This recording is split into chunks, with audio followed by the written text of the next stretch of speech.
nouvel épisode de l'éco-responsable du pays viennois. Aujourd'hui, on s'intéresse aux insectes. Alors, j'ai prévu mon épuisette.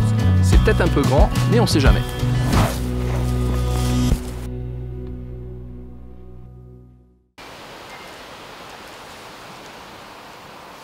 Ah, vous aussi, vous avez une épuisette? C'est pas une épuisette. Ah, mais on se connaît. Régis, Christophe, qu'est-ce que tu fais là? Bah, tu vois, on m'a dit de venir pour attraper les libellules, mais c'est adapté ça? Il y a 300 millions d'années, ça aurait pu marcher, ouais. Maintenant, c'est un peu grand quand même. Hein. Bon, alors, ok. Qu'est-ce que tu fais là alors? Et bien là, j'étais venu pour faire le suivi du gonfle à pattes jaunes. Gonfle à pattes jaunes. Voilà, qui est une espèce de libellule qui avait disparu en fait du bassin du Rhône depuis le 19e siècle et puis qu'on a retrouvé dans les années 2007 et suivantes. Très bien. Alors parle-moi un peu des libellules qu'on peut trouver ici. En fait, on peut avoir tout un tas d'espèces. Hein, sur une zone comme ça, on peut avoir facilement 25-30 espèces. Oui, alors je vois que tu as du matériel très sophistiqué. Ça, ah oui, oui, ça c'est du matériel professionnel, ça se trouve pas partout. Hein. Donc c'est du matériel de professionnel de piscine, pour sa piscine chez soi. Et moi, ça me sert à chercher des larves. D'accord. Voilà. Parce que bon, les libellules, il faut le savoir, elles passent une partie de leur vie sous l'eau, sous forme de larves. Et bah, quelquefois, on a du mal à avoir des libellules parce qu'il ne fait pas beau, etc. Des libellules adultes. Voilà, ce qu'on appelle des imagos. Hein. Donc on cherche les larves. Comme les insectes ont un squelette externe, ils sont obligés régulièrement de changer de peau, quoi, parce que les vêtements sont trop étroits. Donc ça va varier entre 8, 10, 15 mues successives. Ah, successives tout au long de sa vie. Voilà, comme un serpent en fait. Voilà, c'est ça. Jusqu'à la mue terminale, donc, où l'insecte et là, il est à sa taille optimum. Voilà. Et qu'est-ce que ça mange une libellule? Ça mange un petit peu tout ce qui tombe à la portée de ses crocs. Mais c'est pas un herbivore. Non, c'est pas un herbivore, c'est un carnivore, c'est un prédateur. Ça mange des moustiques? Ça mange des moustiques, bien entendu. Alors en plus, l'intérêt, c'est que ça peut les manger quand ils sont à l'état de larves, donc les larves de moustiques. Et puis ça peut manger également les moustiques qui veulent. Même les moustiques tigres? Oh oui. Ouais. Ben, j'aimerais bien qu'on aille en trouver des larves justement. Allez.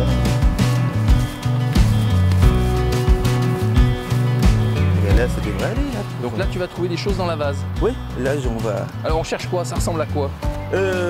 Tu vas voir, c'est un peu bizarre. Ouais, ça ressemble un petit peu à l'imago, ouais. Mais avec des ailes toutes petites. Et puis, en même temps, ça ressemble pas tout à fait. D'accord. Ça peut servir d'appât pour les poissons?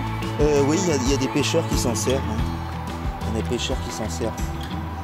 Alors voilà, donc on remonte. Alors ici, on est plutôt dans la végétation. Là, pour l'instant, je ne vois rien qui bouge. C'est pas une libellule. Hein. C'est une punaise, en fait. Ah. C'est une ranâtre. Et ça respire par le siphon qui est au bout. Voilà. Hein. Et ça pique très bien. Ah bon? Ah ouais, devant, c'est un rose, comme toutes les punaises. Hein, donc, Là, on a des petits vers, là, des chironomes, là, qui sont des... En fait, c'est des larves d'un petit moustique qu'on appelle les vers de vase. Et ça, c'est bien apprécié des libellules. Rien.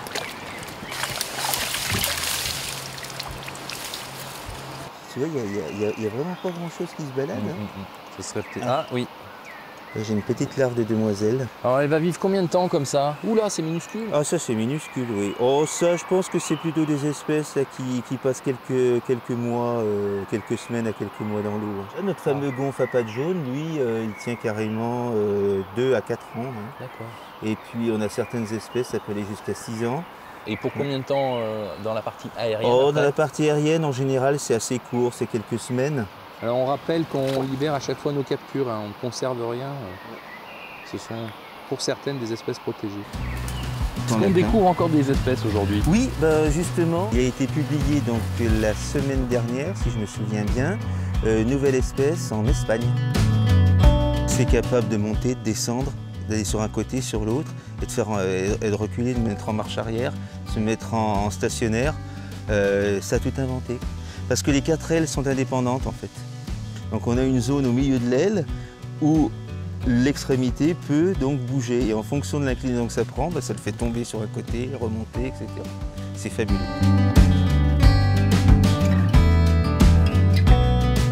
Alors, on va où là? Eh bien là, on va aller le long du Rhône, parce que pour l'instant on était sur les annexes du Rhône. Et on va aller dans des secteurs où en 2008 on a trouvé ce fameux gonfle à pattes jaunes. D'accord. Ah bah là on a un repère de crue.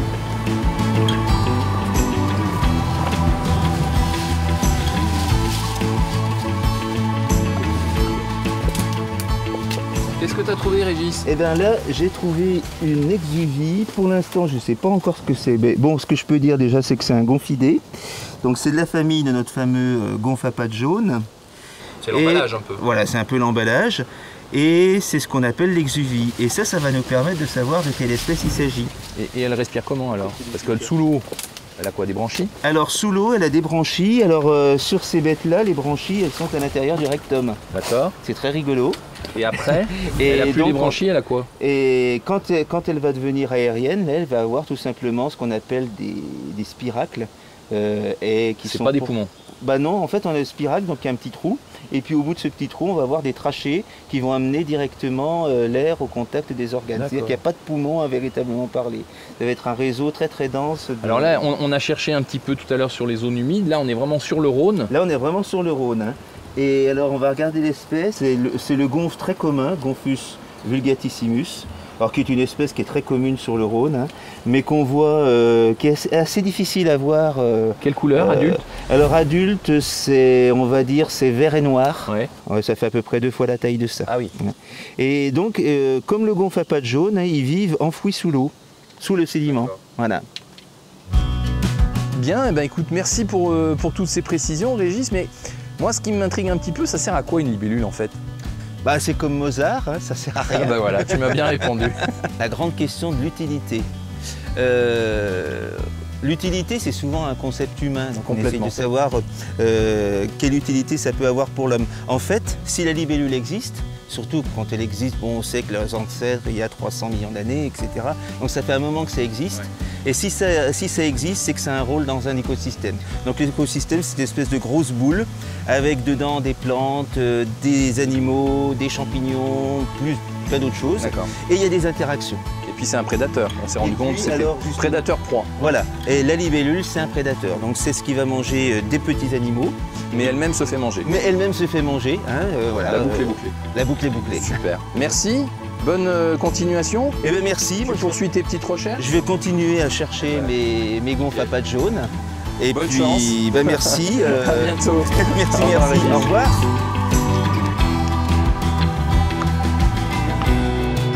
Peu de gens le savent, mais en fait, la biomasse, c'est-à-dire la quantité des êtres vivants sur Terre, la plus importante, ce sont les insectes. Donc on vient de voir les libellules, et là on va s'intéresser à des insectes que vous connaissez bien, ce sont les abeilles. Apis mellifera, donc l'abeille qui fabrique le miel. On va rencontrer un spécialiste, Jean Riandet. Bonjour Jean. Bonjour Christophe. Alors raconte-moi un peu, qu'est-ce que tu fais ici au siège de la CNR? Ici à Ampuis, nous avons un rucher qui est dans le cadre du programme de la CNR Abeilles et compagnie, qui est un programme sur la biodiversité qui est mené avec l'Union nationale de l'apiculture française dans le cadre de Abeilles sentinelles de l'environnement. Et notre travail est un travail d'élevage, c'est-à-dire qui consiste à pousser les colonies à produire de l'abeille, puisque nous récoltons l'excédent du miel produit par un excédent d'abeilles. Donc cette activité d'apiculture est une activité d'éleveur au sens fort du terme, et l'abeille est un pollinisateur parmi... Voilà, c'est l'intérêt pour la biodiversité, voilà. C'est la pollinisation. C'est la pollinisation. C'est la pollinisation avec d'autres insectes, en particulier certaines mouches qu'on appelle les cirfes, qui vont aussi sur les fleurs, des abeilles solitaires comme les osmies. Donc il y a tout un ensemble d'insectes qui servent à la pollinisation. Mais l'abeille a une qualité, c'est que nous pouvons, nous, transporter les ruches. On sait élever les abeilles dans des boîtes. On les emmène sur des lieux de pollinisation, par exemple. Ouais. Alors actuellement, on est en train de visiter les hausses qui sont posées sur les ruches. Alors les hausses, c'est l'étage supérieur. Ce sont les étages supérieurs. On les voit, les couleurs ne sont pas les mêmes que ce qu'on appelle le corps. Le corps, c'est la boîte dans laquelle est installée la population. Et les hausses, ce sont des boîtes intermédiaires supplémentaires qu'on rajoute au moment où la population est tellement importante qu'elle va stocker du miel dans le bas, alors que nous, ce qui nous intéresse, c'est qu'elle stocke en haut, là où nous allons récolter le miel, sachant que lorsqu'une abeille naît, Elle va être nourrice pendant environ une semaine. Au bout d'une semaine, ces glandes cirières se sont développées. Elle peut devenir productrice de cire. Là encore, il faut beaucoup de pollen et de nectar pour que la cire se fabrique. Et puis, au bout d'une semaine, elle va devenir gardienne, surveiller l'entrée, nettoyer le plateau de sol de la ruche. Et puis, ça fera environ 3 semaines et elle deviendra butineuse. Butineuse, elle va aller chercher la ressource alimentaire dans l'environnement. Donc il faut que la reine ponde énormément pour qu'en permanence le renouvellement de la colonie se fasse et se fasse dans des proportions telles que lorsqu'on a les grandes floraisons, eh bien, la population soit en capacité de collecter. Et puis lorsque les floraisons diminuent, il y a moins à manger, les abeilles sont moins en capacité de fabriquer des gelées nourricières, donc elles font moins pondre la reine, donc la population diminue. Et il y a une régulation de la population des abeilles qui est complètement liée à la qualité de l'environnement floral. À partir du 14 juillet, c'est terminé, il n'y a plus de fleurs. Alors dans les jardins, on a encore des bégonias et des géraniums, mais ça fournit rien. Par contre, tout ce qui était arbres fruitiers, tout ce qui était colza, etc., châtaignier, tout ça, c'est des fleurs qui apparaissent entre le mois d'avril et le mois de juillet. Donc à partir de juillet, c'est la récolte des fruits, donc il n'y a plus de fleurs, les abeilles n'ont plus de quoi manger. Il y aura aussi la renouée du Japon, il y aura le lierre. Donc avec quelques floraisons comme ça, on complète les réserves pour l'hiver. Mais pour nous, on ne peut rien ramasser, il n'y a pas d'excédent.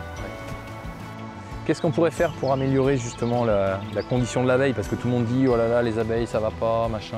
Il faudrait replanter des haies, il faudrait planter des arbres mellifères, il faudrait tondre moins souvent, il faudrait, le long des routes, il faudrait tondre alternativement un côté et l'autre, de façon à ce qu'on laisse les fleurs naturelles, enfin les fleurs sauvages, aller jusqu'à la fleur.